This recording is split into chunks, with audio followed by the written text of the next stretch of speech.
emotions were never higher.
Today, Kogan, Rahal, and 22 other drivers have come to the famous Milwaukee Mile for the traditional first race after Indy to follow that dream and the quest for the PPG IndyCar World Series Championship.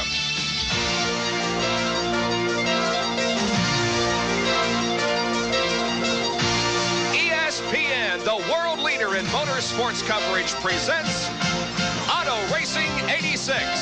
Setting the standards for the most extensive schedule in racing.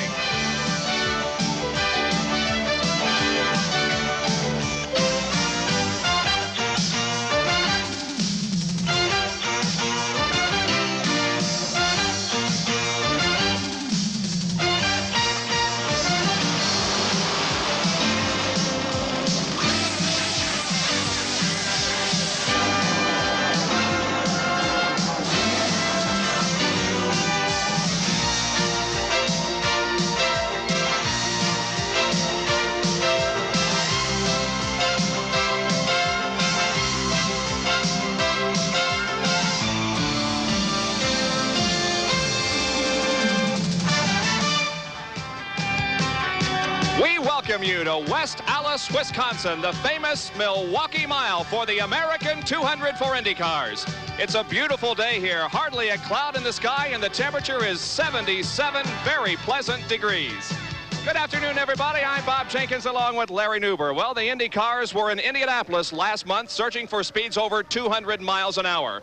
They came here searching for speed this weekend, not quite that fast, and they found it. 10 drivers broke the previous track record. Not only 10 drivers, Bob, over the old track record, but 6 of them above 150 miles an hour. I guess the constructors and the design engineers have outfoxed the rules makers again. Every year we try to put a lid on the speeds, and every year the speeds seem to go up.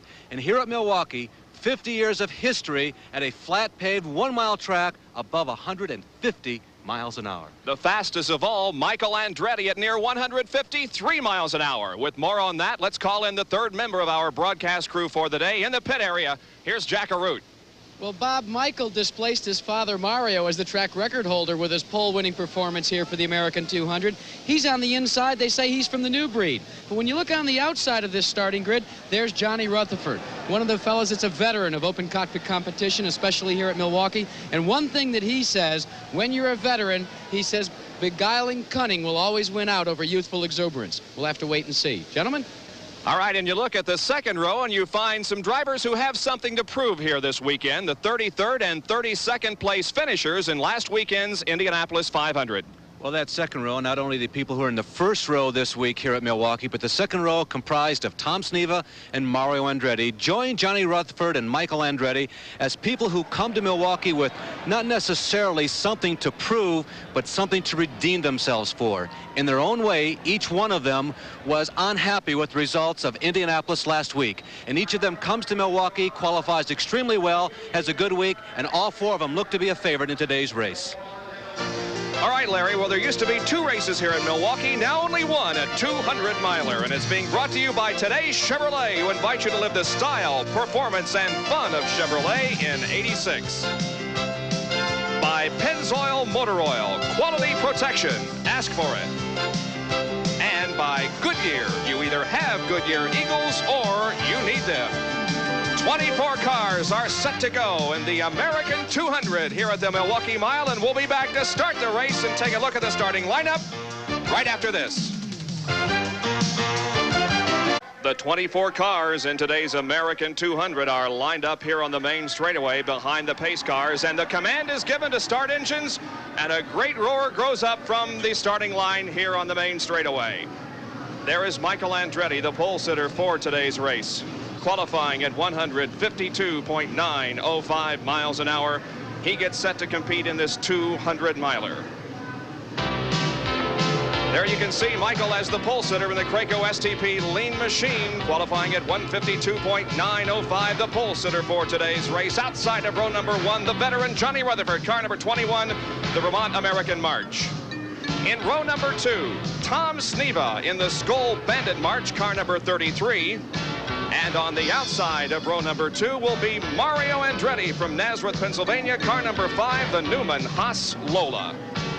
In row number 3, Rick Mears in number 1, the Pennzoil Z7 March.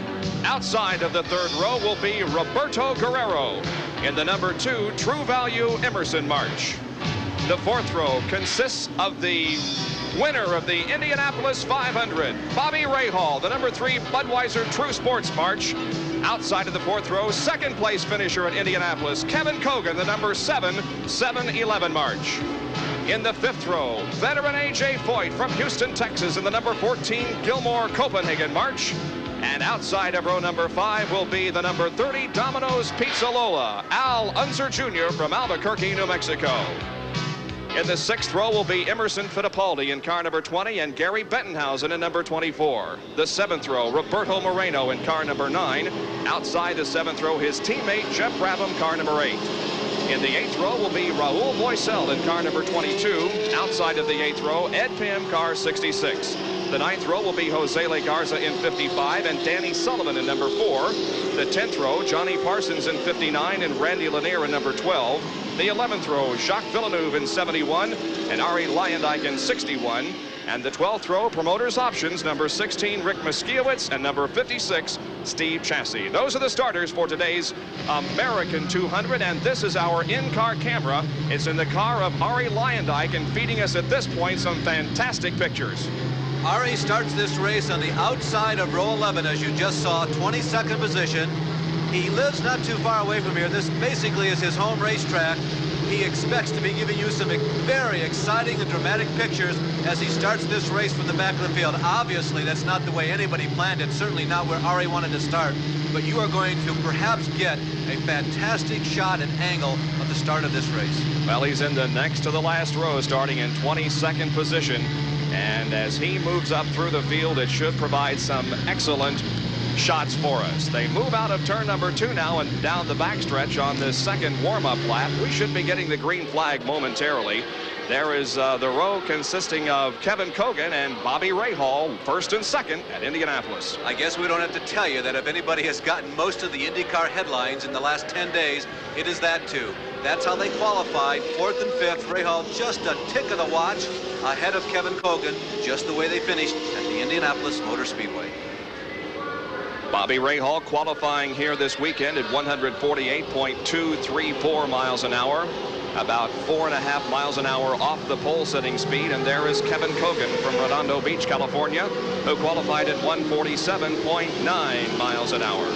Nobody was terribly disappointed with their qualifying speed. You say, well, Rahal are starting in 7th and 8th along with Cogan.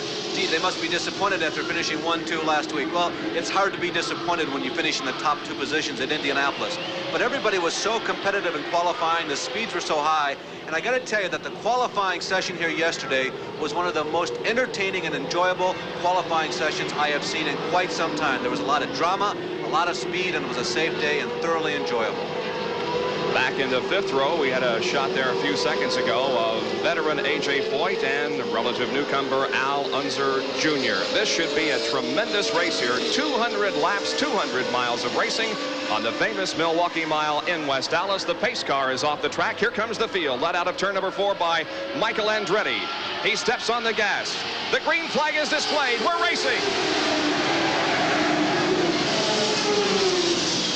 Tom Sneva shooting from his third starting position into the lead. A tremendous start for Tom Sneva. Off the second corner, Tom has the lead. Michael Andretti is second.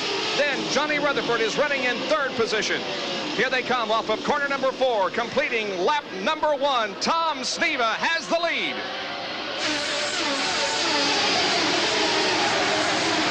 A spin in turn 4. It looked like Rick Miskiewicz near the back of the pack. No contact with wall. The yellow flag was sure to come out. Also got a blown engine in turn number 1. It's Emerson Fittipaldi. Fittipaldi is dropping off the racetrack, making sure that no liquid from that race car is dropping any moisture on the track. And there is Rick Miskiewicz, who has spun in turn number 4 on the very first lap. The car is not under power, so it's going to have to be taken from the racetrack. There's a good look at Rick, the Can-Am champion for 1985, trying to make his mark in IndyCar racing. Was one of the promoters' options in this race, starting in 23rd position. The only man who had a 1-year-old car to get in this race. This is the 1985 March, although it's been modified and updated. Andy Kinopensky, as a matter of fact, was the one who helped redesign that car. This is a shot from our in-car camera of Emerson Fittipaldi's engine letting go. You can see Emerson dropping to the inside of the racetrack and smoke and vapor pouring from the rear of that machine. Once again, looking from Arie Luyendijk's car, there is the remains of Emerson Fittipaldi's car picking up some debris as he dropped off the racetrack and went into the foliage on the inside here. Lots of action in the first lap of this 200-miler at Milwaukee. Emerson Fittipaldi's engine lets go, and Rick Miskiewicz spins in turn number 4.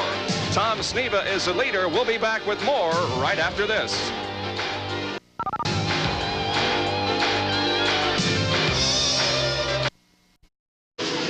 Back in Milwaukee, where the yellow remains out in the American 200 for a spin up in turn number 4 by Rick Miskiewicz and the blown engine on Emerson Fittipaldi's car. There's Fittipaldi's machine being pushed back from the racetrack into the garage area, and it's an early out, a big disappointment for Emerson Fittipaldi. Bob, one quick observation. There was an inordinate amount of wiggling and squirming at the drop of the green flag as the cars came around turn number 4. Those of you at home got a good view of it as several people in the first 3 or 4 rows shook. Bobby Rahal won this year's Indianapolis 500. It's quite a distinction. We asked him about how it's changed him. Now I know how much everybody changes once they win the Indianapolis 500. Tell me how Bobby Rahal is different. More tired. I don't know. Obviously, one's banker becomes friendlier, but other than that, we've got a lot of business associations that we're considering, and I think for me personally, though, it almost feels like all the pressure's off. It doesn't matter what happens from now on out. Bobby Rahal from Dublin, Ohio, the driver of car number 3, the Budweiser True Sports March, owned by Jim Truman. Bob, it's almost to the point after you win the Indianapolis 500 of it's difficult to get back to your business, which is driving race cars. Bobby spent the week jetting back and forth between here and the East Coast with all the national television appearances. So many people clamoring for his attention, and you really have to take a deep breath, which he did successfully, come back to Milwaukee and go back to the office. Right now, Bobby Rahal runs in 4th position, and here comes the field off of the 4th corner for a restart, and the green comes out once again. Michael Andretti pulls to the inside and tries to challenge Tom Sneva going into turn number 1, but Sneva is going to hold him off. The battle for 3rd place now is between Johnny Rutherford and Mario Andretti. Boy, that was Johnny Rutherford, make a great move on the outside of Mario. Now Mario is trying to get him back as they go down the backstretch. Boy, it happens quick here. 23.5 seconds on a 1-mile racetrack. What a tremendous start Tom Sneva had when the green flag dropped. He shot from his 3rd starting position into the lead. There once again is our shot from Arie Luyendijk's car as he negotiates the main straightaway, settling down into turn number 1. Tremendous shots here. You can see the speed that these cars are going on this 1-mile racetrack. Get an idea of the groove. You drift up high coming out of the corners, get a little bit off the wall, so turbulence doesn't take you out. Depending upon how the car is handling, determines determines just how close or how far away you have to stay. And there's a spin right in front of Leyendijk, and Leyendijk maneuvers down to the inside and successfully gets by. Right in front of our camera car, you saw it live. Arie Leyendijk taking evasive action to get around the spinning Randy Lanier.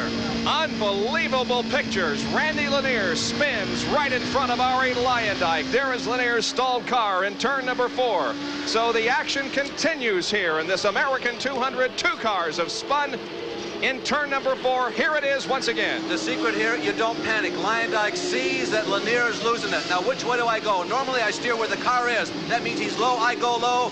Arie makes one little tweak to the inside. Randy spins harmlessly up on the high side of the racetrack, and Arie Leyendijk gets through in picture book form.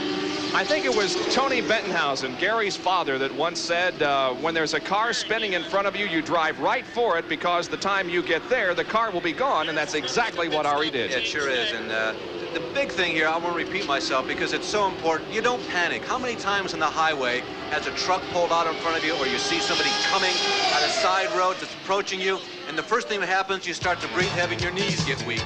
We'll have to get Randy Lanier's car off the racetrack before we go green again. When we do, we'll be back to cover it for you in Milwaukee.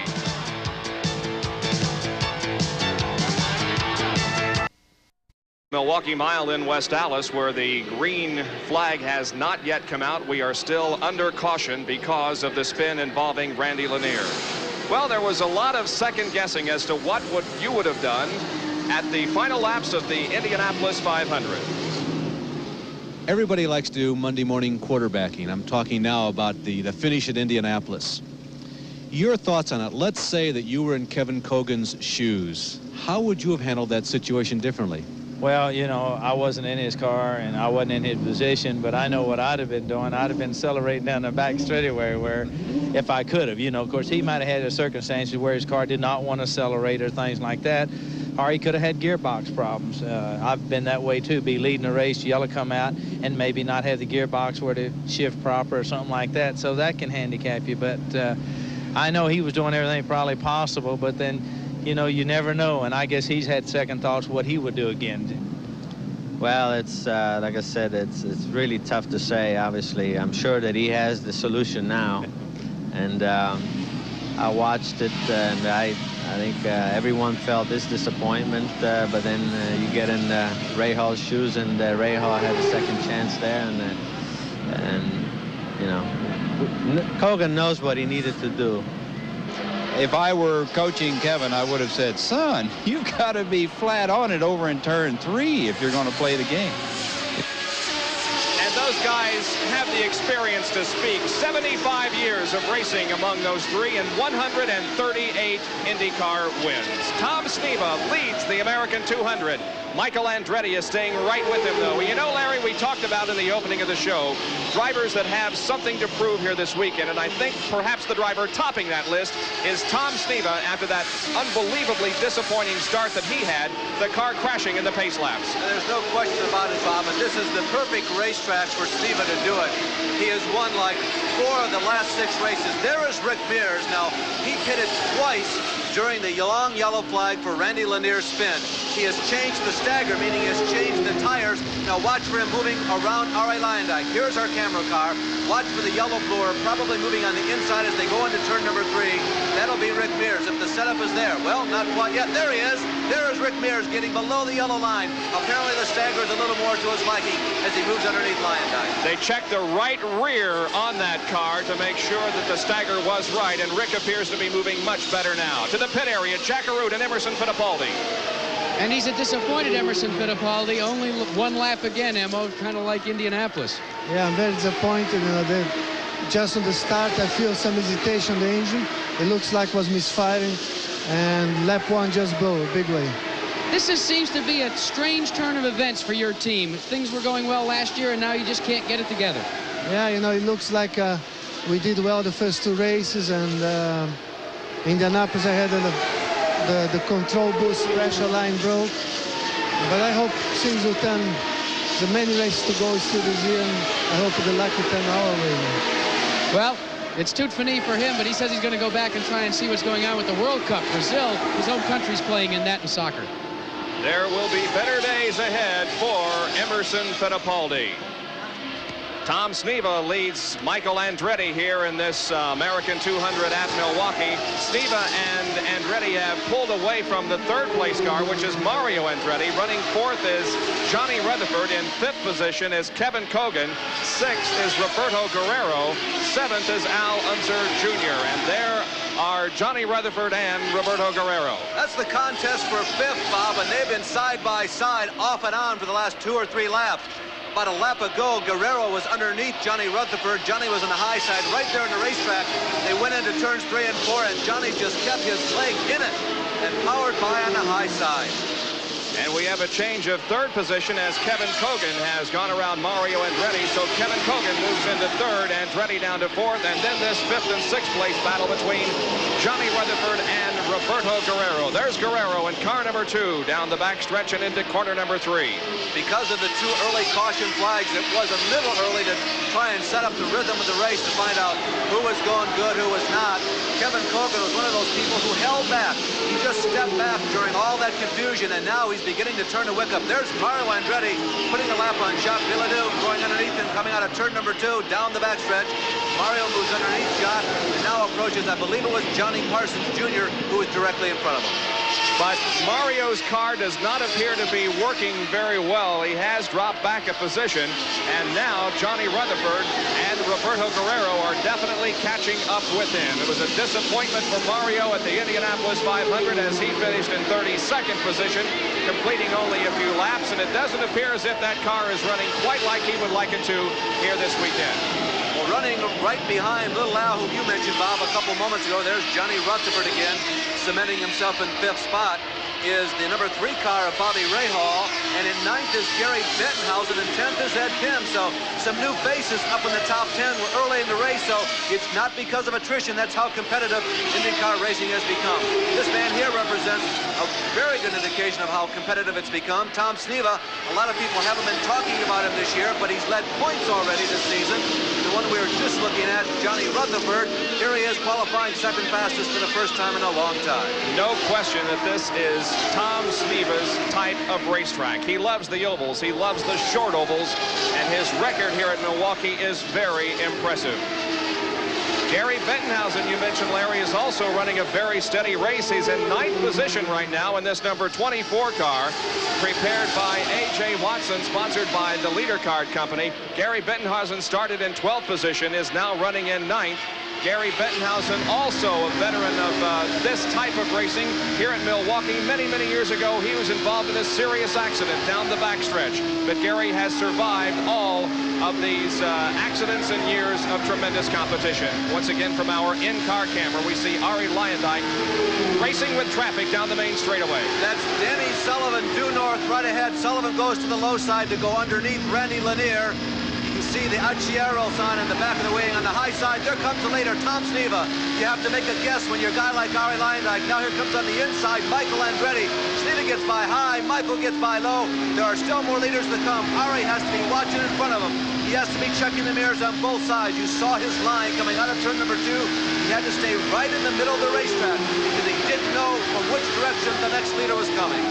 So he followed Michael Andretti to the low side to get around Randy Lanier. Now we watch the battle from his car. Now we take the high camera and show you the interval between first and second has definitely closed in as Michael Andretti now comes right up on the rear wing of Tom Sneva. Makes it about a 3-car length advantage. Here comes Sneva off the 4th corner once again, and Andretti is hanging right in there with him. Now, in case you're wondering, everybody's planning on 2 pit stops. Remember, the load is 75 or 80 miles, depending upon your miles per gallon, much closer to 72 probably. 200 miles race, 2 pit stops. So once you get up to about lap 40, at that point, you can stop at any time after that and still stay in synchronization with the rest of the race. It doesn't make too much difference at what particular laps you stop, as long as you get past that first wind of about 35 or 40 laps. Tom Sneva moving to the inside once again of Jacques Villeneuve in corner number 1 and putting a lap on him. Michael Andretti does likewise. Now he passes Rick Miskiewicz as he goes down the backstretch. Tom Sneva, formerly from Spokane, Washington, now making his home in Paradise Valley, Arizona. And there is Michael Andretti, who lives in Nazareth, Pennsylvania, of course, with his father. When we have a car stalled in the middle of the 4th turn, let's see if everybody makes it around. Ooh, some close action there. The car that is stalled in the middle of turn number 4, we believe, is one of the Gallus Roberto cars. Moreno, I can see the yellow helmet, and that was Jacques Villeneuve, who had no place to go on the binders and almost slid into Roberto, but stopping right in the middle of the groove coming out of turn number 4. Roberto Moreno apparently spun down there, and the car came to a rest right in the middle of the racetrack. Everybody had to take evasive action to miss him, but everybody did. Now the field is slowed as the pace car comes out for the 3rd time in 29 laps. Oh, this will be interesting because we might be just a little bit outside of that window that'll allow you to go the distance on one more pit stop. It's a little early, lap 30. Unless everybody is really confident on their fuel mileage, they might choose to not come in at this point. Here comes Michael Andretti. He is the first of the leaders to pit. You see that Sneva stays out on the racetrack. Kevin Kogan coming in, Mario Andretti, everybody's figuring, well, this may not be the last yellow flag. I will have an ample opportunity to stay on the lead lap with the leader, but Sneva remains out. Sneva remains out, so does Johnny Rutherford, so does Rick Mears, who has been in a couple of times for an adjustment on the stagger in the right rear. There is Mario Andretti, who's getting his tanks topped off. Here is Michael Andretti blasting out of the pit area, laying down some rubber as he stood on the accelerator to get out of the pit area. Michael Andretti, who was running in 2nd position prior to this yellow, caused by Roberto Moreno's spin down in turn number 4. Back with more of our live coverage from West Allis, Wisconsin, the Milwaukee Mile.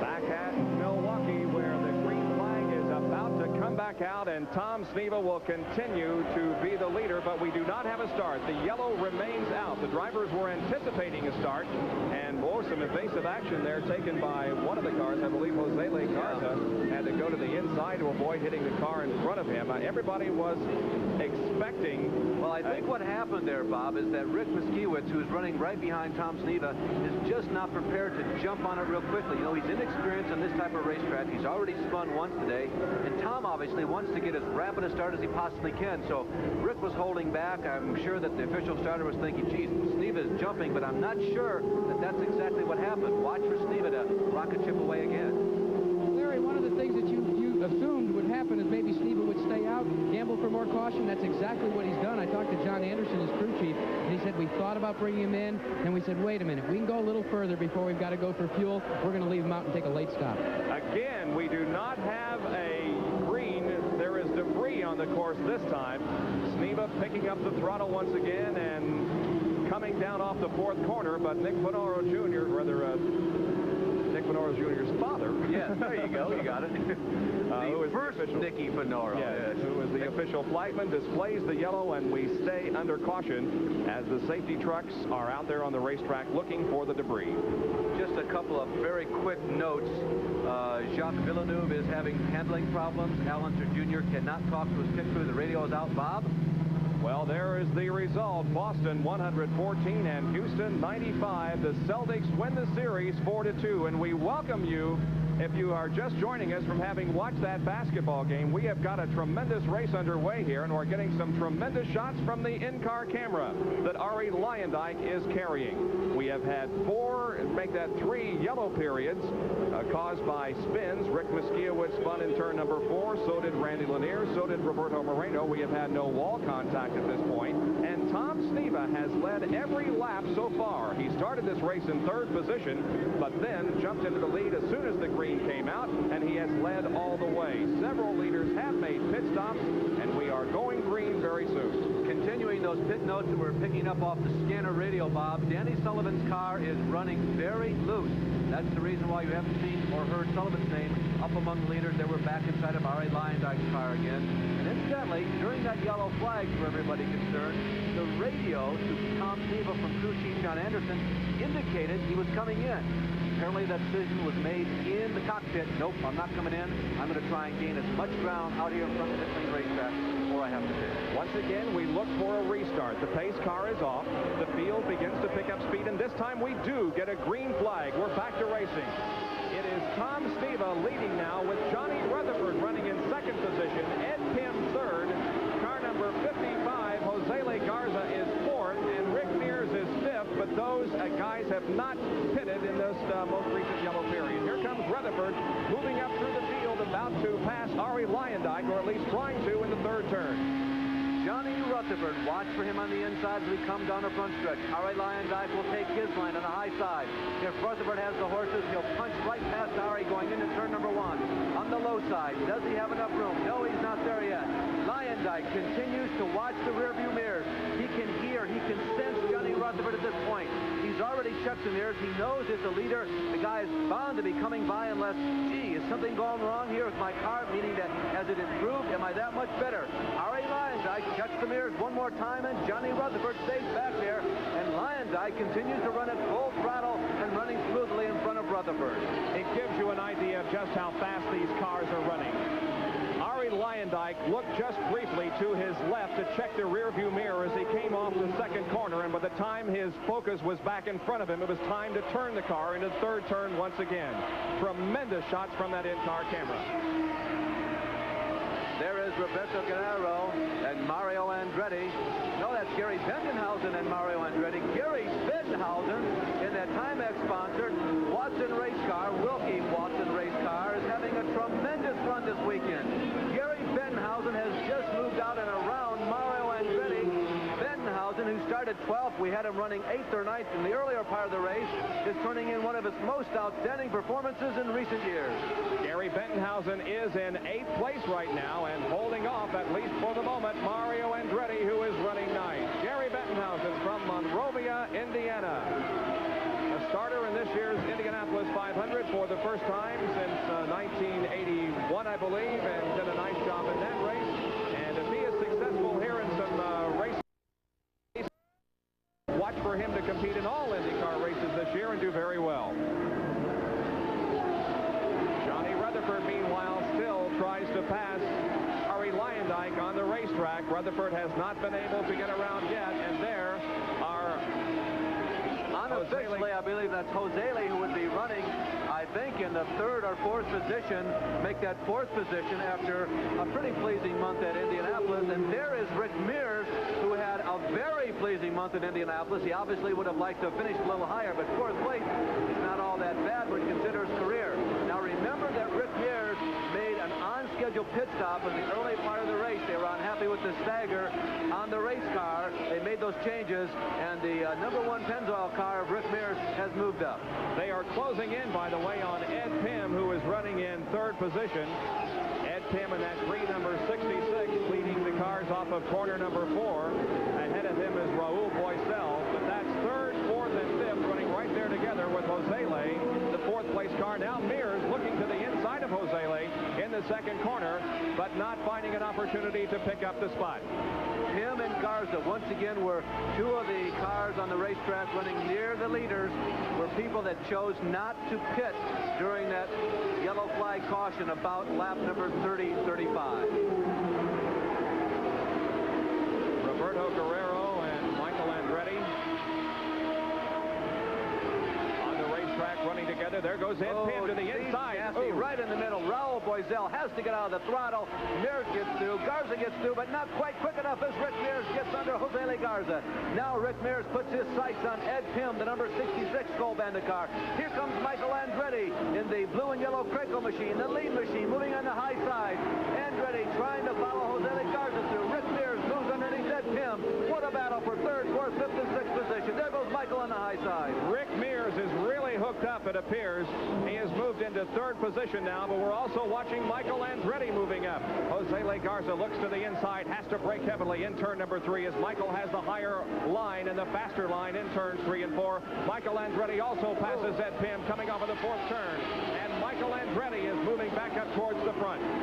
Jose Lee action giving us, Jose Lee Garza giving us a little bit of Walter Payton action that time. Coming out of turn number 4, the car squirming. We can't stress how delicate the point must be for these drivers. We're talking about speed, 170, maybe 175 miles an hour on the straightaways here at Milwaukee. This is a flat, 1-mile racetrack. 6 degrees means nothing. We told you earlier it might just as well be reverse camber as you go around these corners in these highly modified ground effects machines. The ground effects really take effect, really take over here on a flat racetrack. The drivers go to these turns and they think about the brake. You run your foot across it, you're just going to change the weight distribution of the car. That's what you use the brakes for. You don't jump to be on the middle of the straightaway, and the yellow comes out. We have oil on the racetrack. The yellow comes out, and Gary Bettenhausen is going very slowly on the racetrack, dropping the car to the apron as he approaches turn number 3. A very disappointing moment for Gary Bettenhausen, who was running up in the top 10, well in the top 10. Now we expect to see pit stops, and here is Tom Sneva pitting.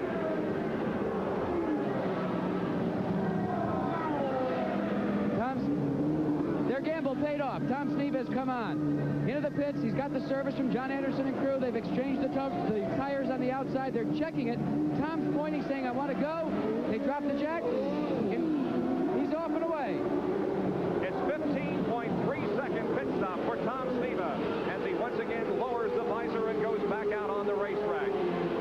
Well, here are the top 10 now as the yellow is coming out. We'll review those top 10 for you right after we have this message. We can tell you, however, that at the moment, Johnny Rutherford is the leader of this race with pit stops occurring. We'll be right back in a moment.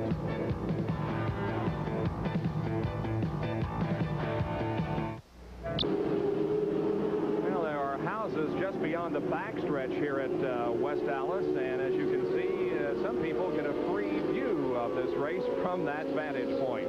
The crews are on the racetrack trying to clean up the oil dumped by the Gary Bettenhausen engine. Here are the top 10. Johnny Rutherford, the leader at the moment. Michael Andretti is second. Ed Pym third. Roberto Guerrero fourth. And Mario Andretti is running in fifth position. In sixth is Kogan. Seventh, Ray Hall. Eighth is Allenzer Jr. Ninth is A.J. Foyt. And 10th is Tom Sneva. Now, a few of those cars have pitted in the last lap, and so those standings perhaps aren't absolutely right, but Johnny Rutherford has not pitted and is in the lead. Well, there is Tom Sneva in the Skull Bandit car number 33, who led until he made the pit stop just a couple of laps ago. He was disappointed, of course, because a CV joint broke on him during warm-ups. Well, the question is, what is a CV joint? And Jack Arute has the answer to that question. A lot of the teams that have elected to use the March 86 chassis this year are expressing some concerns about the placement of the wastegates in the car, the exhaust dumping hot fumes directly back into some critical components. One of them, the half shafts or drive shafts, but the other one is the constant velocity joint, or CV joint for short. Here's a look at the standard 86 factory setup.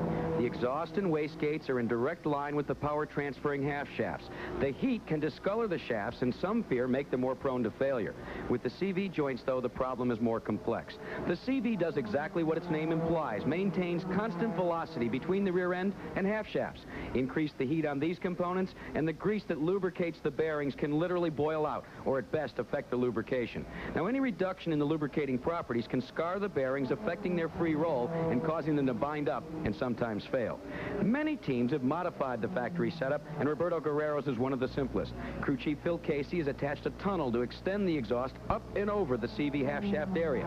It's a good idea. Even though March claims there's no reason for teams concerned, this minor alteration at least provides something almost as important as speed: peace of mind.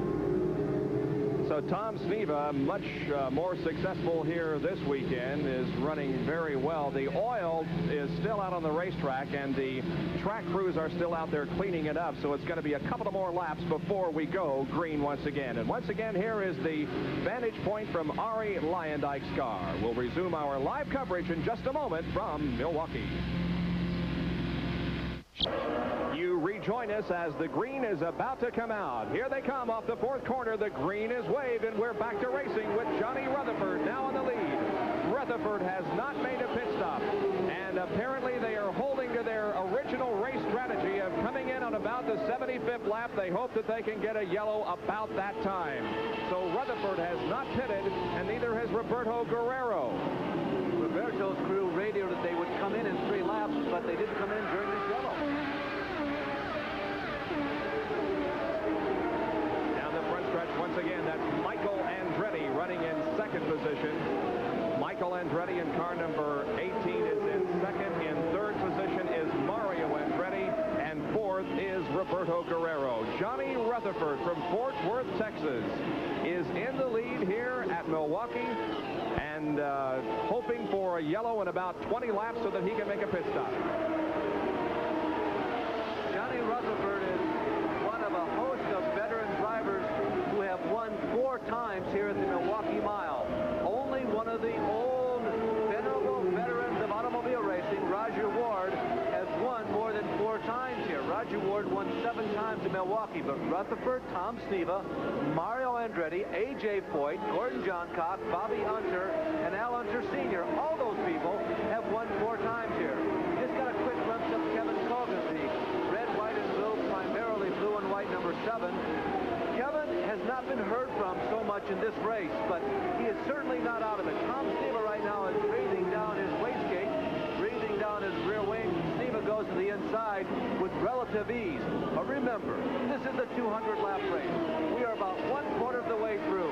For the most part, unless you're really hooked up, you've got to run your own race for about the first 2/3.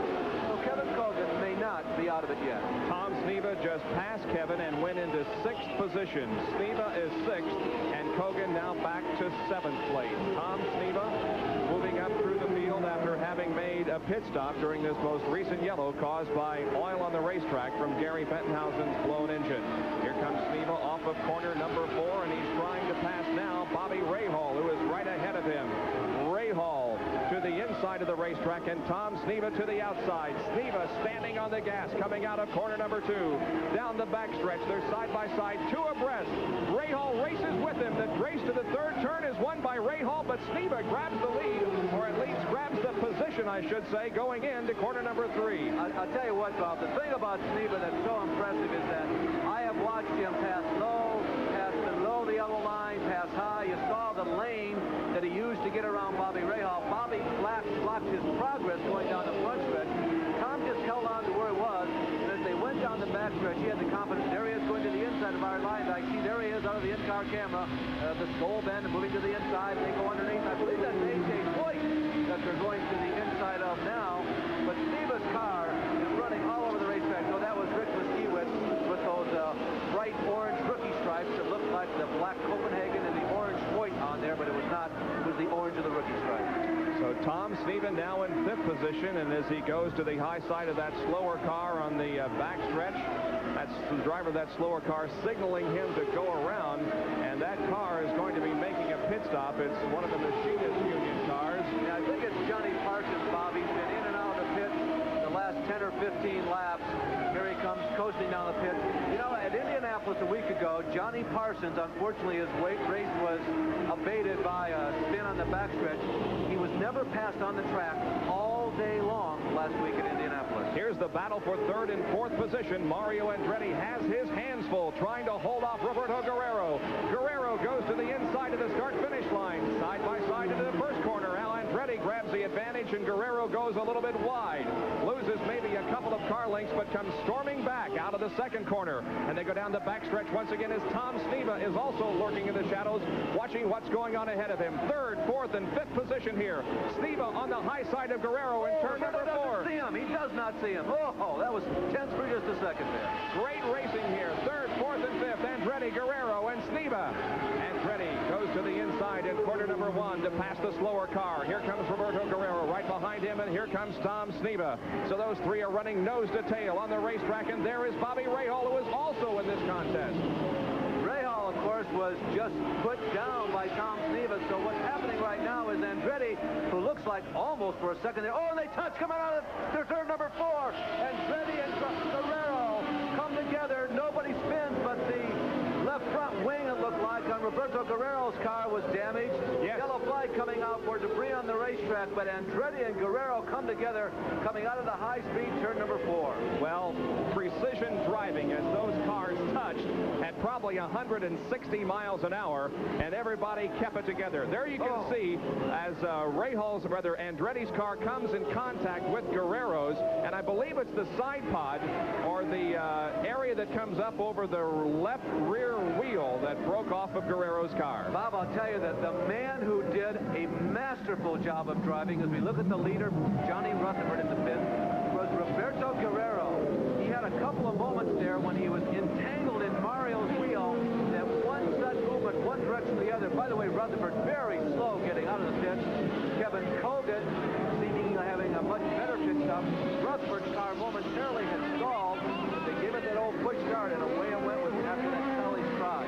But Guerrero doing an excellent job of not panicking and getting away from Andretti's wheels down the front. This yellow comes out on the 67th lap, so they're only, Johnny Rutherford's crew is only 8 laps from their target lap that they wanted to come in on. unfortunately, that car stalled on him as he was exiting the pits. Look at the damage here on the right side of Mario Andretti's car. That's where his car came in contact with Guerrero's. But Andretti's was not damaged as badly as Guerrero's. And here is Johnny Rutherford, who has come back into the pit area, and they're looking over that car to see if he broke something as he was pulling out. The car stalled on him just as he was pulling out. Now he gets away. Let's go to Jack. Maybe Jack can tell us what's going on down there. Well, there are tense moments here for Johnny Rutherford and the entire crew. The car is stalled again. They're pushing furiously, trying to get it to refire. It does. But the last time when he came in for what seemed to be a normal pit stop, a piece of fiberglass fairing came off of the car. He actually ran over it. Nobody's quite sure what it is. One of the PPG CART officials picked it up, showed it to Johnny Caples. Johnny grabbed it, threw it behind the wall here. We'll check on it and get back to you as to what it actually is.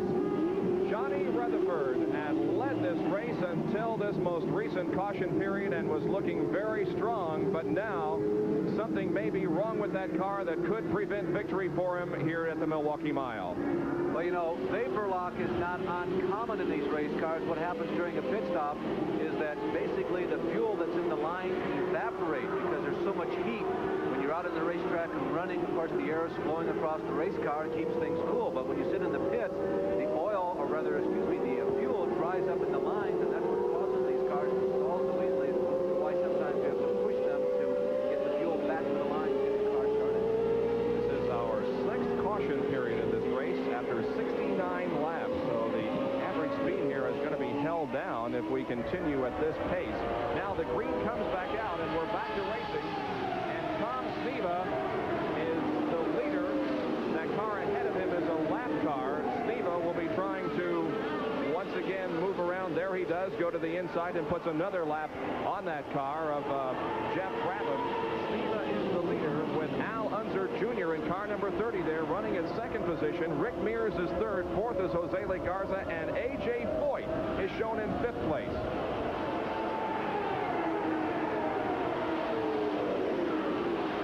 There is Al Unser Jr., who had a tremendous day yesterday at Mid-Ohio as he won the International Race of Champions at Mid-Ohio. In fact, he led from start to finish.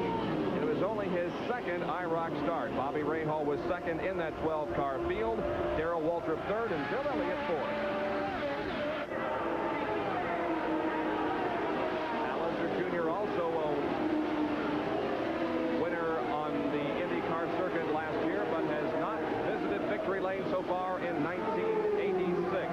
And Rick Mears is not too far behind Little Al in 3rd position. He's coming on, Bob. Rick Mears has just been motoring very fastly and very smoothly for the last 30 laps, and he's getting ready to mount his challenge.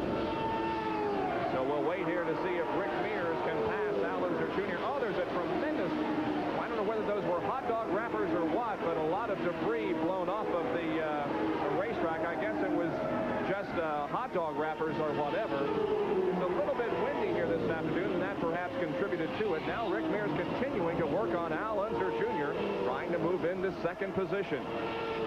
Al Unser Jr., who has spent the weekend in a helicopter, a private small jet helicopter back to the racetrack. They missed practice yesterday afternoon, the one that traditionally comes with full tanks, and there are many who feel that that practice is the most important practice section of the entire weekend. After you qualify, you then go out with either a full load of fuel or a partial load of fuel to try and get a real good assessment on your fuel mileage, which you can and cannot do with high and medium boost. There are the top 4. Tom Sneva, Al Unser Jr., Rick Mears, and running in 4th position is Michael Andretti. We're glad you could join us on this Sunday afternoon, and we'll be back at the Milwaukee Mile right after this.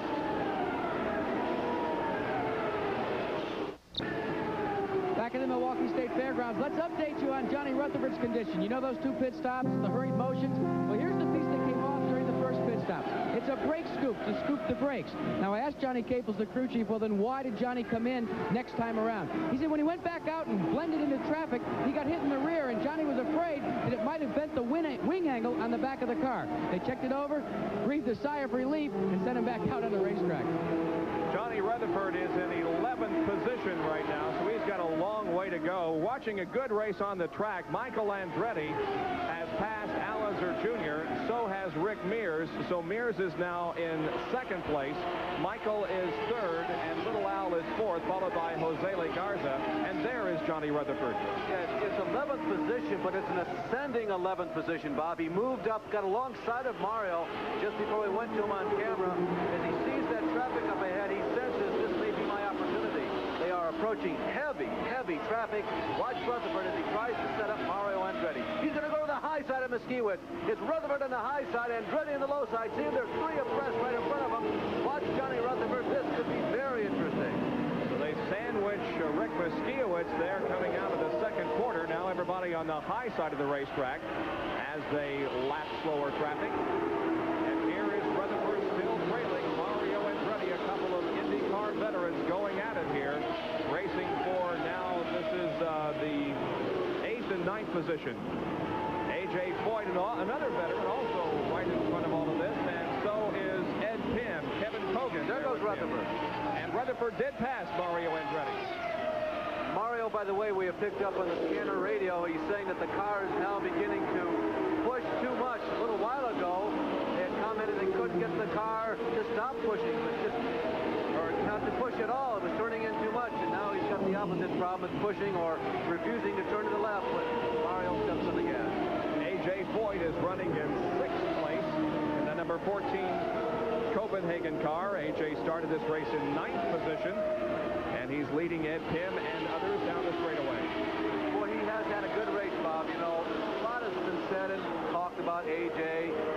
Sure, we hear the doubters too, but I'll tell you, most of the competitors, even in the private moments, will tell you, hey, he hasn't lost it yet. He just had priorities in other areas. He seems to be as serious about racing this year as he has been in a long time, and he's had a real solid weekend. Ari Lyondike is in some pretty heavy traffic at the end of the backstretch. You see cars dicing in front of him as he takes a high line through turn number 3. Now dives to the inside and passes the slower car. That's Roberto Moreno right ahead of him. Great pictures. Now he goes high in turn number 1 as Moreno goes to the low side. But everybody hanging on. The rack and pinion steering on these cars is set up to be at a racetrack like here in Milwaukee about 1 1/4. There goes Mears to the inside of Sneva. They're side by side. That's for the lead in turn number 3 and 4. And Michael Andretti is right there also in 3rd position. So the first 3 cars here are literally nose to tail, side by side. Sneva still has the lead. Mears is still second. Andretti, Michael Andretti third. But look how close this race is after 88 laps.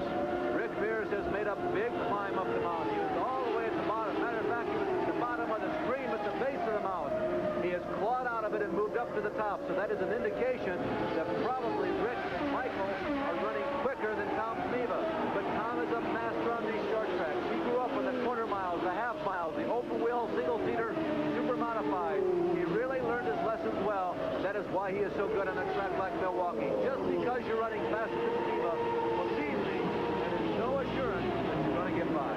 From the very moment that the green flashed on for practice here, this latter part of last weekend, the early part of the weekend, Michael Andretti was the fastest car. It seemed that his was just sticking in the turn so well.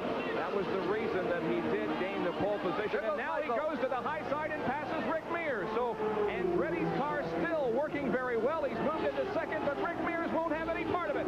He moves alongside Michael. Now Michael to the high side passes Sneva and gets the lead.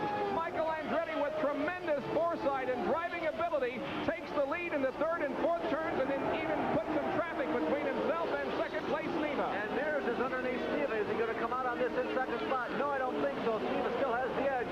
Sneva shuts down Mears. Here comes Al Jr. There's Ari Lyondike, who's had quite a window on the world of all this as Ari Lyondike goes down the backstretch. Michael Andretti has already gone by. Sneva and Mears are right behind Ari. Here comes Michael in that blue and yellow Craco car coming out with a very, very healthy lead after that tremendous move in turn 4 the last lap. Well, that was, to say the least, a tremendous move. He just stood on the gas, went to the high side, and passed everybody. There is Rick Mears now, who remains in 3rd position, and Tom Sneva right ahead of him. Rick Mears finished 3rd at last weekend's Indianapolis 500. Earlier this year, he finished 20th at Long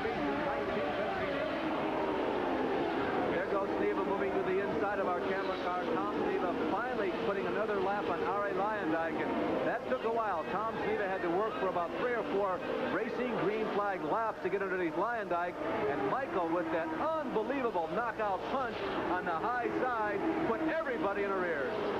And look at the interval he has opened up. Look how high on the racetrack he is in the 4th turn to take the lead. And they go 3 abreast. There he goes to the very high side of Roberto Moreno. There's Ari Lyondike on the inside in that black gold trim number 61.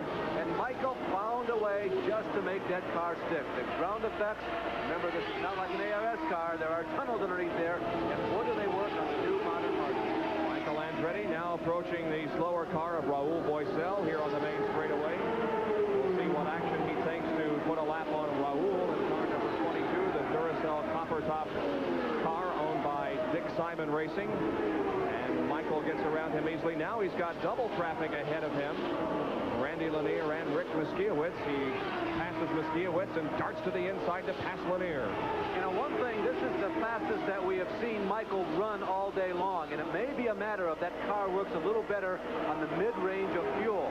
You heard Kevin Cogan say last week after Indianapolis, I worked the best when I didn't have a full tank and I didn't have an empty tank. 1 gallon of fuel in these race cars weighs 7.5 pounds. Now they carry 40, so that means when they load up with fuel, they've got an extra 300 pounds on board. That's 15% of the total weight of the race car when they first get a full load. Michael's car is working very well after using up about 10 or 15 gallons of fuel, and right now that seems to be his advantage. Will Rick's car work better as the load goes away? Will Steve's car work better? Both of those cars have shown the ability to go fast, remember, near the end of the first load of fuel. All right, let's review how they're running now. The leader is Michael Andretti. Second is Tom Sneva. Third is Rick Mears. Fourth is Al Unser Jr. And fifth is Jose Legarza. Sixth is Kevin Cogan. Seventh is A.J. Foyt. Eighth is Ed Tim. In ninth position is Johnny Rutherford. 10th position is Bobby Rahal. And 11th is Mario Andretti. That's the situation as we are completing 98 laps, just about to reach the halfway point of the American 200 from the Milwaukee Mile in West Allis, Wisconsin. Second and third here, Tom Sneva and Rick Mears. Michael Andretti has jumped out to a 3.5-second lead. So the car that worked so well in practice and qualifying here earlier is working just as well in this race. Johnny Rutherford continues to move up through traffic after having made double pit stops, passing A.J. Foyt here, and he moves up now into the 7th position. Boy, those two guys have seen each other a few times in the racetrack. A.J. Foyt, of course, with 4 Indianapolis 500-mile wins. Johnny Rutherford with 3. Lots of miles, lots of money, and lots of wins between those two. You know, Rutherford is still quite a bit behind, but I don't think he can be counted out of this race. It would appear to be the second or third fastest race car on the track at this point.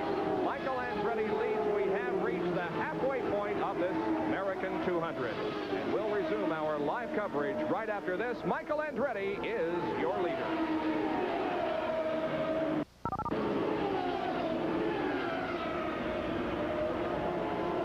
Past the halfway point, and so we present the Napa mid-race recap.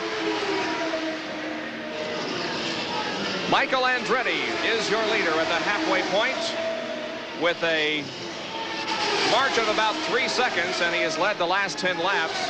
The time of the race so far, 55 minutes and 22 seconds. Sneva was the lap leader, having led 69 at the halfway point. The average speed of the race, 103.801. We've had 5 caution periods, a total of 28 laps.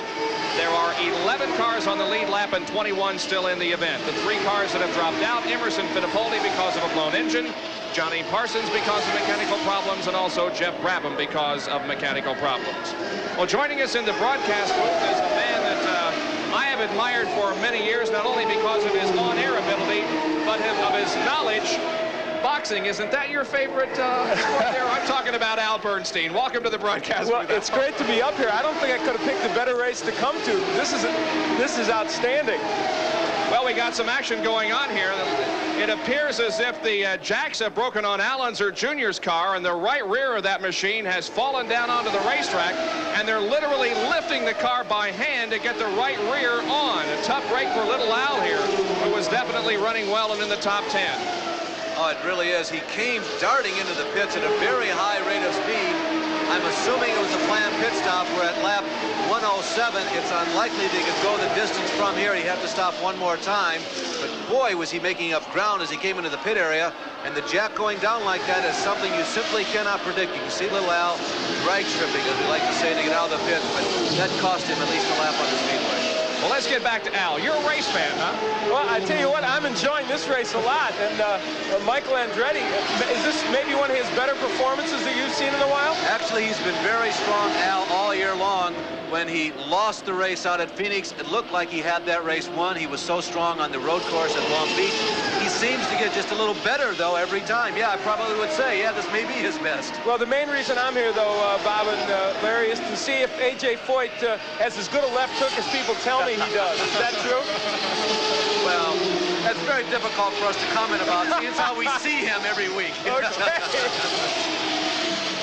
But Michael Andretti is running very strong. Of course, he was the winner of the race at Long Beach, so that adds to his performance chart this year. He ran very well at Indianapolis, and I'll tell you, he has just been super strong all weekend here. Al, one thing I want to ask you about, this is the first opportunity you've had to see the Indy cars live. Yeah. I've always felt that on TV, you lose a lot of the sensation of speed. They got to look quicker to you when you see them live. When you see these cars on the track, it is astonishing how quickly they're going by. And of course, you get a better look at them on TV, like we're looking at right there, getting a good look. And Rick Mears, and so you trade off something by seeing it on TV, but I can't hear you guys there at the track when I'm just watching them out there, so I like it better on TV. Rick Mears has moved into second place, passing Tom Sneva. So Rick now second. You can see Tom back there in the green car. Drop back several car lengths in third position. Al, are you in the area for an assignment or just come up specifically for the race? Well, I'm from Chicago, so I just been promising to come up here to this Milwaukee race. No, he's been threatening, not promising. I've been threatening, yeah, that's right. And I finally followed through on my threat, and as I say, I'm enjoying it a lot. And this one is going to go down to the wire, so I guess I did pick the right race to come to. Well, it's good to have you up here, and as I said, we enjoy very much your work on ESPN. Well, it's nice to cross-pollinate a little bit on our ESPN events, and it's really a pleasure to be here, and I enjoy your work as well. And I try and follow these races whenever possible. Thanks, Al. Thank you. Little Al Unser, by the way, has come in for another pit stop. Tom Sneva is now in third position. Tom, the amazing thing that's happening is that suddenly we have only 4 cars on the lead lap. While we have been visiting and talking and watching the action on the track, I had no idea that Michael Andretti was picking him up and laying him down as much as possible. Little Al is back on the track after a stop-and-go assessed penalty for running over his hose. Remember how quickly he tried to get out of the pit before they caught him. He was penalized stop-and-go. But getting back to that story of the cars in the lead lap, only Michael Andretti, the number 1 of Rick Mears, 33 of Tom Sneva, and Johnny Rutherford, who is almost a lap behind, are the 4 cars in the lead lap. You saw Rutherford just ahead of Michael. Jose Le Garza is in for a pit stop, and so is A.J. Foyt as A.J. pulls in right ahead of Jose Le. So with 115 laps completed, second pit stops are being made. They're changing the right side rubber and the left side rubber on A.J. Foyt's car, and they're doing the same with Jose Le Garza. They wait until the fuel tank is filled to 40 gallons of methanol in the car. They completed the work on Jose Le Garza's machine. There he goes back out onto the racetrack, and now we wait to see when A.J. Foyt is going to be able to get back out there. Garza picking up speed in corner number 2, rejoining the race. A.J. Foyt is very slow getting out of his pits. Now he catches, and he blasts out of there back onto the racetrack. He had a fuel line pop off in practice on Friday and sprayed the inside of the engine compartment. He had a flash fire, which wiped out all the wires. Tom Sneva, back to that story in a minute. Here is Tom Sneva, one of the leaders into the pits on lap 117. It seems like a long ways to go. 83 laps, 83 miles left in this event, but Tom Sneva's coming in. One caution flag might make it possible to go the distance, but if we go green all the way, that's a long ways to go. I don't think Tom's car is running nearly as well as it was in the early stages of the race. He has completed the pit work, though, and he's moving back out onto the racetrack, staying below the yellow line until he reaches the exit to turn number 2. Then he'll move back out onto the straightaway as the lead continues to be held by Michael Andretti, and there are now only 2 cars on the lead lap as Rick Mears is about 7.5 seconds behind Michael, but Rick the lead lap with Michael Andretti, who's looking strong and could be headed for his second ever IndyCar win. We'll be right back after these messages.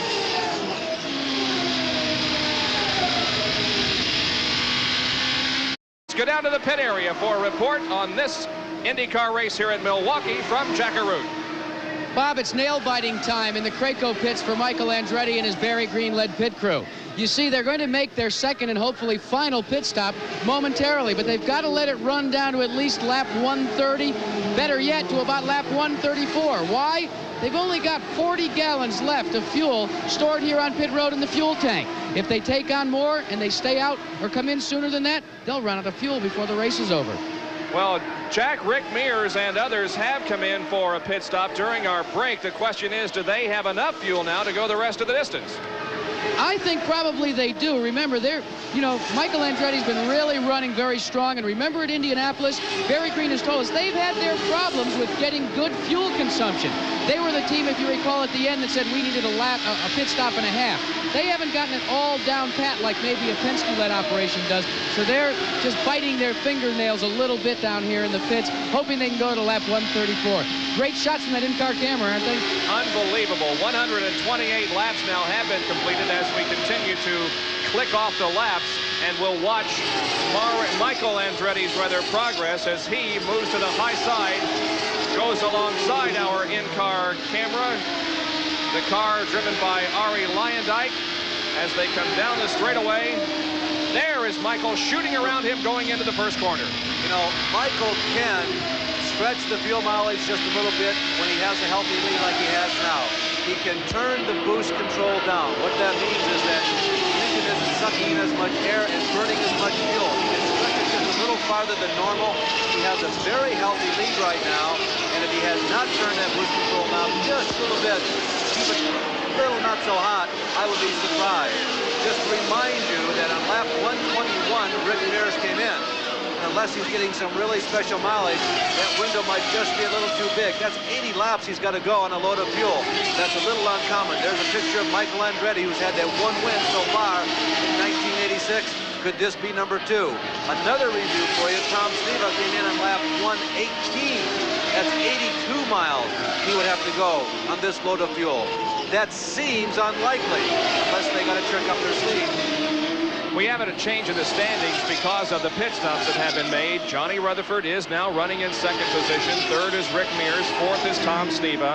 Fifth is Bobby Rahal. Sixth position is Mario Andretti. In seventh is Kevin Kogan. Eighth is Roberto Guerrero. And in ninth position is Ari Leyendijk. Danny Sullivan has really not been competitive all day, and it has not been a good weekend for Danny Sullivan in the number 4 Miller car, which is also sponsoring this race here this weekend. Danny Sullivan had trouble qualifying. He checked in at 18th position, about 10 miles an hour off the pole speed, and has not been in a challenging position all day today. Well, Bob, he said on Friday that, hey, we won't be a candidate for the pole. We just don't have the setup. They've had problems with the aerodynamics, the little pieces on the end, meaning the front wings and the rear wings in this race.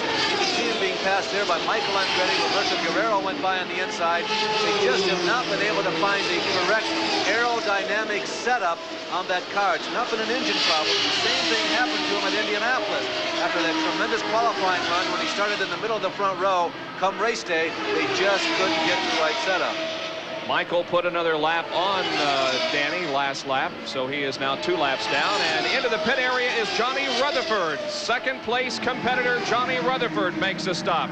And we'll see if he is any better getting out of the pits this time than he was last time. We're on lap 135.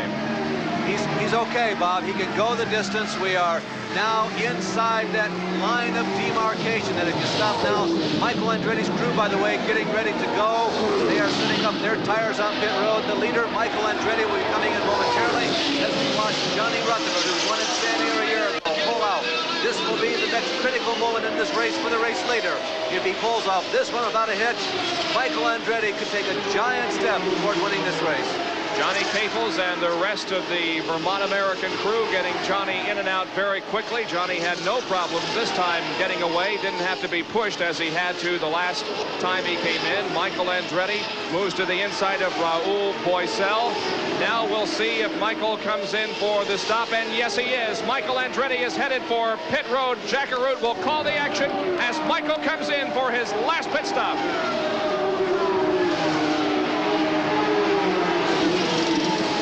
Michael Andretti has brought his car to a halt. The Craco crew has gone to work. Meanwhile, Rick Mears continues to circuit the speedway, trying to gain the advantage. They're taking on all that's remaining in the fuel load. They're doing some quick work. They're waiting for the fuel to become completely in, the 40 gallons. The second place car continues to tour the speedway. Andretti is down and away, and he guns it going down pit road while his father Mario comes in for his stop. We're watching Rick Mears in the fourth corner. Here he comes off of the fourth turn, and he will retain his lead. Michael will still be in the lead. Rick unable to take the lead here with this pit stop. Boy, that really puts Michael into the driver's seat, or so to say, because I am not completely sure that Rick can go the distance. Everybody has pitted now. Michael will not have to pit again. He comes in on lap 135. He has only 65 laps or 65 miles to go. He comes out of the pits after this last pit stop and holds on to the lead. There is Rick Mears running in second position going into turn number 1. Michael is already in the middle of the backstretch, headed for turn 3. There he is, gunning down inside the yellow line, lapping traffic. And Michael Andretti really has maybe a Sunday ride to victory ahead of him now. Quite an accomplishment for a guy to come in, make a pit stop, and retain the lead on a 1-mile racetrack, but Michael Andretti has done so. In fact, it's about a full straightaway, maybe even more, and many cars between first and second. Well, we have 4 cars on the lead lap again. Tom Sneva is the third one. He's being shown as 9 seconds behind the leader. The number 3 car of Bobby Rahal, interestingly enough, is the one who has moved into the 4th position at about 20 seconds behind the leader. Kevin Cogan leads all the cars that are 1 lap down in 5th position. Johnny Rutherford is 6th. 5, Mario Andretti is 7th. R.A. Tyendike has moved up to 8th. Leader of the echelon of cars, 2 laps behind. In 9th is 66 at Tim, and 10 is 55 for Danny Gardner. Kevin Cogan, while we watch the action on the racetrack, has come in. So has Bobby Rahal.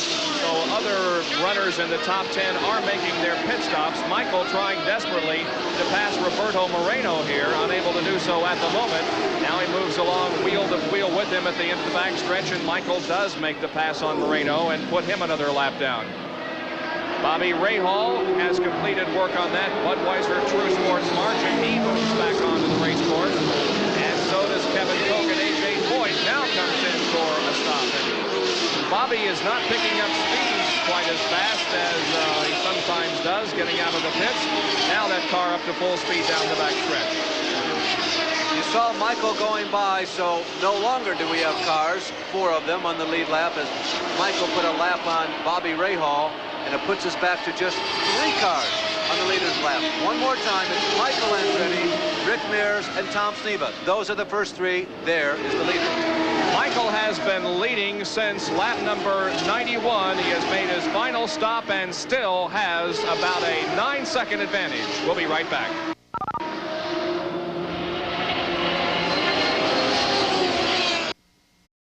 The yellow flag has come out again on lap number 145. It's because of a blown engine on the number 12 car of Randy Lanier. It let go here on the main straightaway. Randy brought the car down into the first turn grass. That's where it is right now. You can see Steve Edwards, the CART safety director, helping Randy out of the car. They're checking to see if there's any fire at the rear of the machine. There doesn't appear to be. Randy Lanier's day is over. Randy Lanier, who came to Milwaukee with a great deal of confidence. He has earned his first ever IndyCar points here in 1986. And Lanier, who was the Rookie of the Year, of course, at Indianapolis this year, has had an abbreviated day here at Indianapolis. Well, Bernstein is still with us up here in the booth. We want to thank you for joining us up here and extend an invitation anytime you're at a race. We'll be glad to have you up here in our broadcast. Well, I appreciate it. I've had a good time, and like everyone else, I'll sit back now and see if Michael Andretti can hold on to the lead. Good to see you, fellas. Thank you, Al, for joining us. That is the situation pretty much. Can Michael Andretti hang on to the lead? There is Tom Sneva, And you can see there's a wing adjustment being made at the front of that machine as it's being topped off with fuel. Sneva now is pushed off and will rejoin the field. Randy Lanier's blown engine brings out our 7th caution period of the afternoon. Nothing has been serious as far as accidents are concerned. We have had 3 spins, but most of the yellows have been because of blown engines and debris on the racetrack. Tom Sneva's only chance is to pit. He loses a lot of positions on the racetrack, but Sneva is going after a win. He is not here to finish 2nd or 3rd. They come in, they sacrifice positions on the speedway and make adjustments which will hopefully allow him to go faster and maybe catch Michael. He has apparently decided with the setup that I had, I can't get around that guy, so I got to come in here, maybe flatten that wing out, make this car quicker. It's a little more dangerous that way, but potentially it's faster. You know, besides the wing adjustment on Tom Sneva's car, that was a good move on his part. Come in and take what's left in the fuel load. He's got it to go the distance now. You know how much fuel they've got left here? Oh, maybe about 3 cupfuls right here in the pop-off tank. So that's it. He won't be back into the pits again today. If he does, they've got nothing to give him. You've got to get the fuel mileage because you only get 115 gallons of methanol, I should say, and when that's gone, you don't get any more. And also on the radio in regards to pit stops and fuel loads, our scanner radio has picked up the conversation between Barry Green, crew chief, and Michael Andretti, the guy in the red and silver helmet there and that blue and yellow number 18. That's it, young man. That's your last pit stop. Unless you have to race with someone. I don't know exactly what that means, but I'm pretty sure they're not planning on coming in again. It's about a, Michael Andretti had about a 3-second lead before we went yellow here, and now it's going to be interesting to see if Michael can maintain that kind of an advantage or whether Rick Mears in 2nd position is going to stay with him. Tom Sneva, the only other car on the lead lap, in 3rd place. Johnny Rutherford being shown 4th. 5th is Bobby Rahal. 6th is Roberto Guerrero. 7th is Kevin Cogan. 8th is Mario Andretti, and in 9th position is Al Unser Jr. Well, while Jack and I go to Portland, Oregon, Larry and Jackie Stewart will be in or near Montreal, Canada next week for the Canadian Grand Prix. John Bizignano will also be on that broadcast. The Canadian Grand Prix at 11:50 a.m. Eastern Daylight Time next Sunday morning. Michele Alboreto, the defending champion, set a new record last year in winning.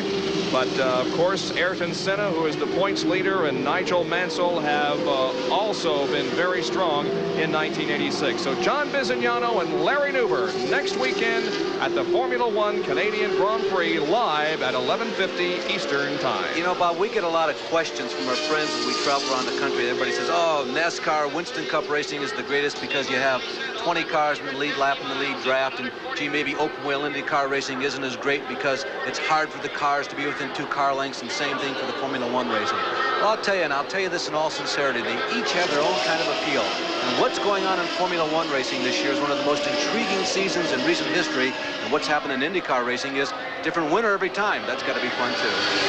The green comes back out, and we have 49 laps to go. 151 laps have been completed. Look at Rick Mears move to the inside there on the main straightaway and pass some of the slower cars as he begins his pursuit now of the lead. Rick is that 4th car back, 3rd car back of the leader, Michael Andretti. There is Mears in turn number 3. He's got quite a bit of racetrack between himself, though, and the leader, Michael Andretti. As you watch Rick Mears move toward the front, you can't help but think of a couple of years ago when he had this race seemingly in his hip pocket, when he ran out of fuel, or rather, excuse me, when he had the engine malfunction. With about 10 laps to go, he tried to nurse that thing home, and Tom Sneva, whom you're watching right there, moving to the high side of Al Unser Jr., oh, not this time, was the man who came around the outside and just barely nosed Rick Mears out at the start-finish line. Sneva caught behind Kevin Cogan and Al Unser Jr. here in the 4th turn. Now Tom gets around Kevin Cogan and Jose Legarza and moves to the outside of Al Unser Jr. now in corner number 1. Sneva's car appears to be handling well, and he is on the move now to move up toward the 2nd place car of Rick Mears. There's only about 4 seconds between them. Well, 4 seconds between 1st, 2nd. There are 46 laps to go in this race, and the question becomes, will Sneva have enough time? I've got him unofficially about 9.2 seconds behind the leading duo, and he has, as we mentioned to you, just a little bit more than 40 laps to get it done. There's the leader, Michael Andretti, off of corner number 4. Now the second place car is Rick Mears. There he is coming off of the 4th corner in the yellow machine. And now there is Tom Sneva coming off the 4th corner. So there is that much racetrack and there are that many cars between 1st and 3rd. Well, on the last lap, although Sneva is in traffic, the distance didn't shrink.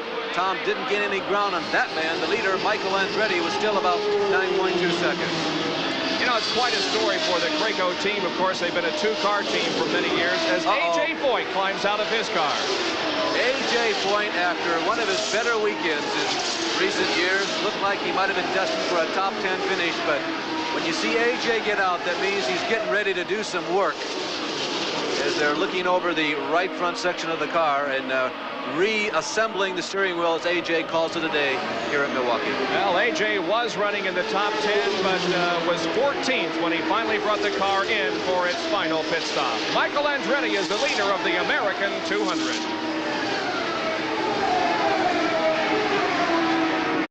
Bob Jenkins, Larry Nuber, and Jack Arute back at West Allis, Wisconsin, the Milwaukee Mile, where we're presenting live coverage of the American 200 IndyCar race, the 4th stop on the PPG IndyCar World Series for 1986.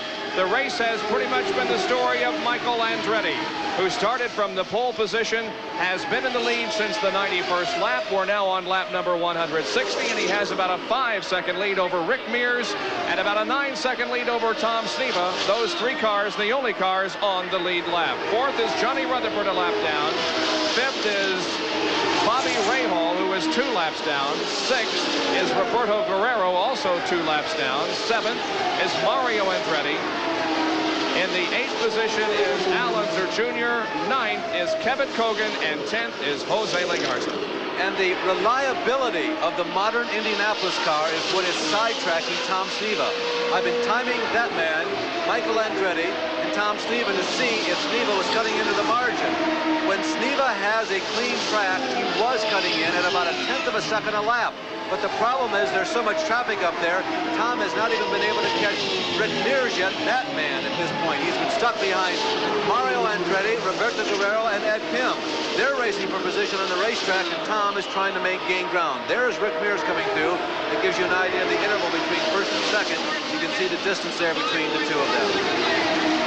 Well, of course, the Penske team interested in the Ilmore engine that Al Unser Sr. drove at Indianapolis. Now we pick up this battle for position. Roberto Guerrero and Mario Andretti are going at it for 6th and 7th.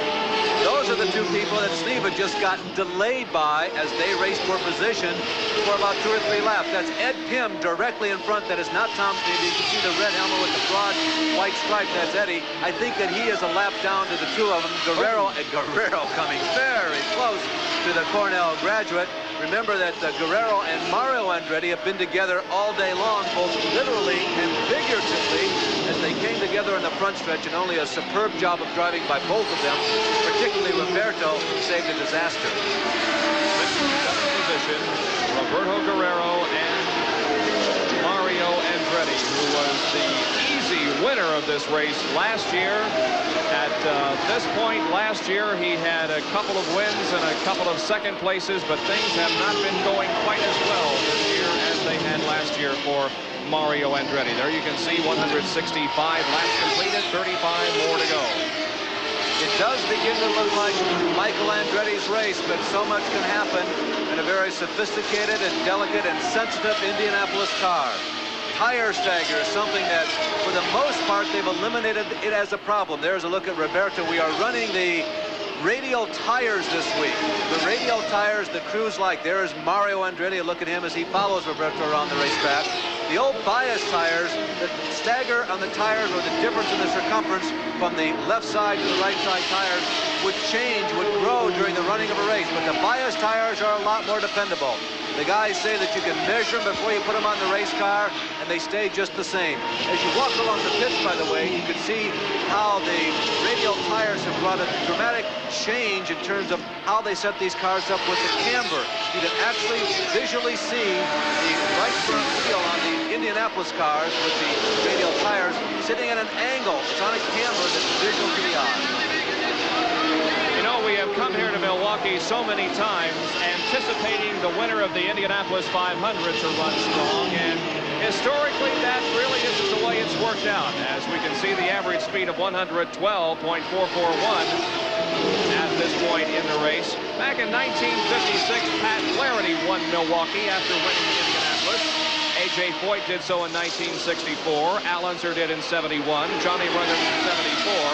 But since then, it hasn't been all that impressive. In 1982, Gordon Johncock had Rich Mears by 1600ths of a second at Indianapolis, but failed to win here at Milwaukee. Then Tom Sneva inched Al Unser for his second triumph at Milwaukee the next year. So really the winner of Indianapolis rarely wins here on the Milwaukee Mile. Boy, Mario and Roberto are having a lot of fun at it out there. They're just going after each other like a wide receiver and a defensive back, each trying to get the better of the other on one play after another.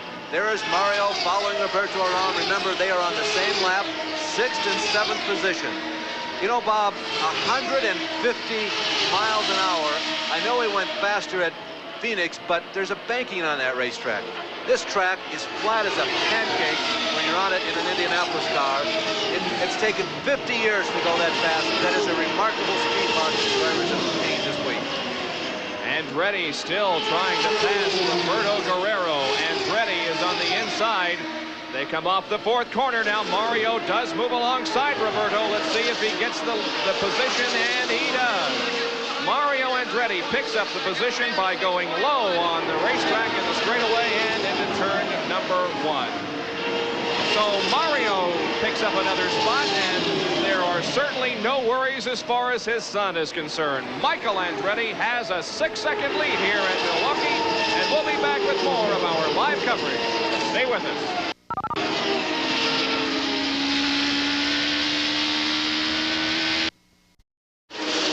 We are back in Milwaukee, where Roberto Guerrero has called it a day, and he has had a great race with Mario Andretti and others, but an engine problem has sent him to the sidelines. Now on the racetrack, we watch Mario Andretti, who has passed Bobby Rahal for position. So now Mario Andretti is in 5th, and Rahal is in 6th spot.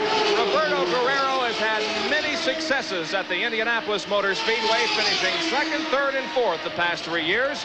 But unfortunately, the day is over at Milwaukee. Let's go down to Jack Arute. Roberto, it was a tight run there with Mario Andretti, and then all of a sudden, up in smoke. Engine let go? Yeah, the engine just went, so a bit disappointing. Well, it really hasn't been your day. You got into that little altercation early on. What exactly happened out there when you got into that tussle? Well, Mario wasn't running that well, and I was trying to get by him for a few laps, and eventually I got around the outside of him, and obviously he didn't see me, and he squeezed me out into the wall, and we just thought it was lucky that it wasn't worse. Do you ever wonder, Roberto, if there's some way that you can transfer the kind of good luck you have at Indianapolis and get it on the rest of the circuit? I'll tell you, we keep trying, but it just doesn't seem to work. Hopefully it'll get better after this race. A lot of times, guys, he's like the little train that said, I could. Roberto Guerrero has had a great afternoon, but unfortunately he's had to drop out of the race. There is Al Unser Jr. in car number 30. Al Unser Jr. being shown in 9th position at this point. Bob, as we watch the 9th running, Al Unser Jr., just to update you on the situation of the potential threats to the lead. It is over. There will be no threat to the lead. Only mechanical problems can sideline Michael Andretti now. Tom Sneva was closing in just a bit. There were a lot of cars between Sneva and Michael, but Tom was picking up about a 1/10 of a second a lap. He was closing in on Johnny Rutherford, and then all of a sudden, Sneva began to slow down.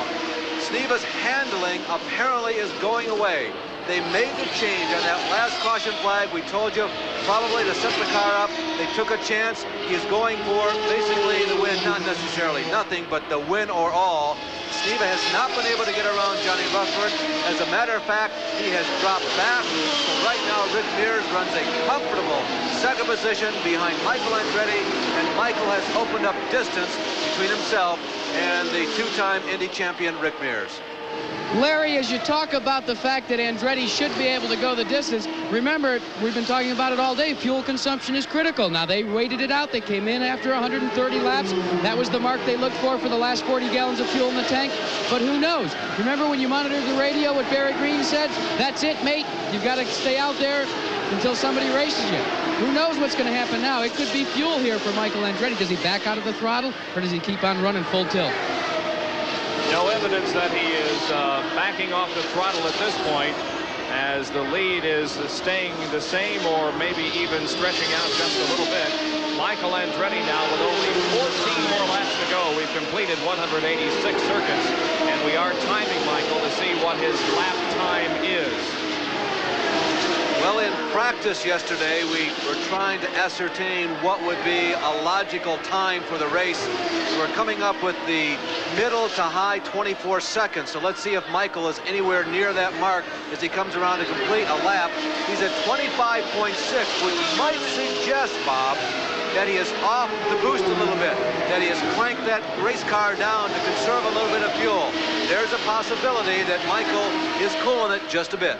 Well, that's only about 141 mile-an-hour average, so he's about 11 miles an hour off of his qualifying speed. Look at Johnny Rutherford, who has closed in on Rick Mears. But Johnny is a lap There's down. Sneva. Look at Mears, Sneva, and Rutherford, all three on the racetrack, making it 3 wide, now making it 5 wide. Almost 5 abreast. Wow. Now, at this point, we're not absolutely certain whether or not Rutherford is on the lead lap. We think he is a lap down. Yes, that but puts Sneva into second. That's correct. Sneva is on the lead lap, so is Mears. Rutherford a lap down, so Tom Sneva now is in second place. Boy, just about 3 or 4 laps ago, we reported that Sneva was apparently having handling problems. As I looked up on the track about 3 or 4 laps ago, he was a good 2 or 3 seconds behind Rick Mears, but Sneva has come back and really parlayed heavy traffic there, almost 5 abreast, as Bob mentioned, into a second place. Here's a replay of the action in corner number 3. It all began in the third corner and lasted until the straightaway. Sneva gets the momentum on the high side. Rutherford tries to sneak in. Mears had to get out of the throttle because of the lap car of Raul Boisel. There is Steve Chassis. He figures in. Chassis not running as quick as any of the 4 cars. Mears has to wait. He cannot go around Boisel. Sneva has the line. He has the quick line, and Johnny Rutherford has to jump on the binders going into turn number 1 because Rick Mears was looking for his line coming out of the middle of the racetrack. Well, I believe there is something wrong with the Mears machine, as he is the one that apparently is dropping back just a little bit. But not so with Michael Andretti. There are now less than 10 laps to go. He's on the backstretch. So Michael looking like a sure winner. It is Sneva running second and Mears third. A lap down in fourth is Johnny Rutherford, and then Mario Andretti shown in 5th position. We'll be right back for the conclusion of this American 200 at Milwaukee. 8 more miles. Rick might be low. Back at the State Fair Park in Milwaukee, West Allis, Wisconsin, Rick Mears has made a pit stop. He was low on fuel. That's the reason he was dropping back. So he made a very quick pit stop to gain those extra few drops of methanol. He's back out there on the racetrack and is still in 3rd position. Remember when he came in on lap 121? We speculated at that point. It seemed like it was a bit early. Rick Mears really needed a yellow flag to either stretch the fuel mileage or to give him a chance to come in and take that last gulp of fuel and not lose a tremendous amount of distance on the racetrack like he has now. Rick Mears just passed Steve Chassis, who had the only other non-Cosworth engine in the race this afternoon. He was running a Buick.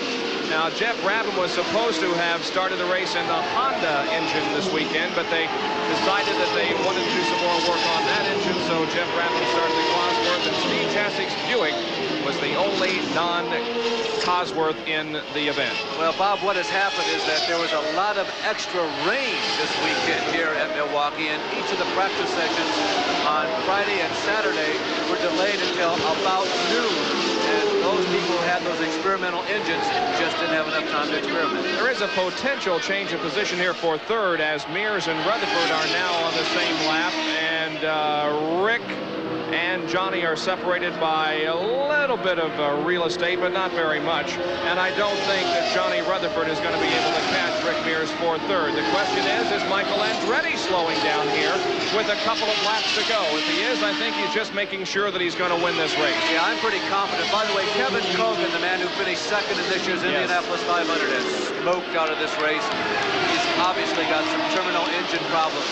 Getting back to the Michael Andretti story, I'm very comfortable with the point at which he stopped. If Michael is slowing down, it's calculated as the white flag comes out. He is on the last lap with just a half lap to go now for Michael Andretti, and he will win his second race of the year in this Graco STP lean machine. Here he is off the fourth turn. Michael Andretti from Nazareth, Pennsylvania wins the American 200. Michael Andretti, his second win of this year in the car numbered 18. You know, I was kidding the crew a couple weeks ago about going with the number 18. I said, I'm kind of partial to 99. You know what 18 means?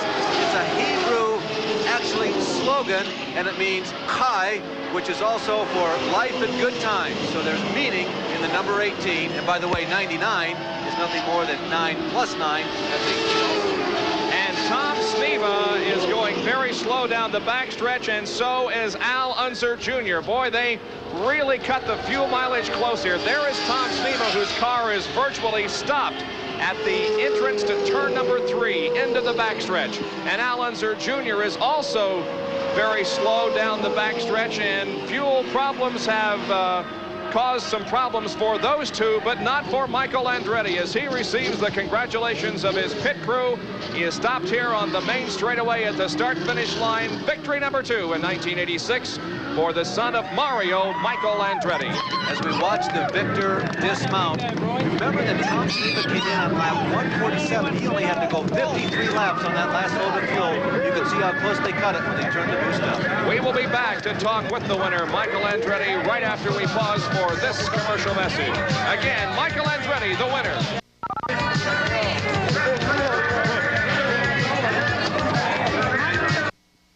This is a very happy victory lane for the entire Graco crew. Michael Andretti, first of all, congratulations. You're second of the year. Thanks a lot. It just ran great. I got to give credit to Adrian. We took a guess on our race setup because it didn't feel very good in the beginning, and it just came out great. You're referring to Adrian Newley, your designer, but what about the work from Barry Green and his crew? They got you in and out and gave you good fuel mileage to boot. Everything was perfect. Perfect pit stops, perfect on the track, everything. Now, you're going to be flying home with your dad to Nazareth, Pennsylvania. He hasn't won yet this year. What's the plane flight going to be like back? You've won twice. You're going to give him some advice? No, not really. It's tough luck for him, but he'll be there. Well, he's here today, victory lane, and it belongs to the Graco crew and Michael Andretti. Back up to you guys in the booth. All right, Michael pretty much had him covered here all weekend. He was the pole sitter, and he pretty much dominated this race in winning the American 200 here today. We'll be back to sum up what happened here right after this break.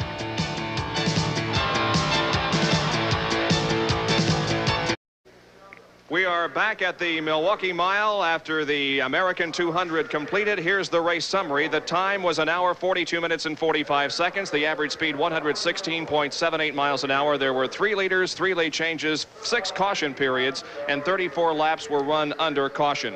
The top 10 finishers: Michael Andretti, the winner. Tom Sneva finished second. Rick Mears was third. Johnny Rutherford fourth, and Mario Andretti fifth.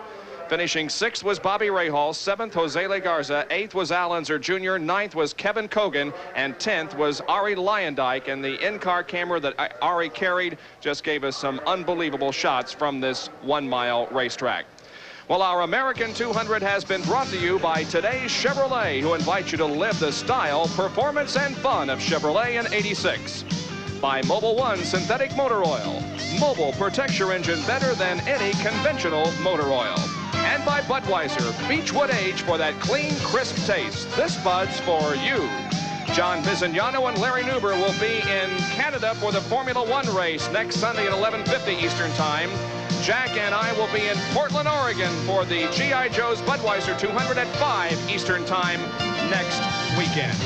Our congratulations to Michael Andretti, who won here in Milwaukee today, for Larry Nuber and Jack Arute. This is Bob Jenkins saying so long, everyone. We'll see you next week for more Auto Racing 86. So long, everyone.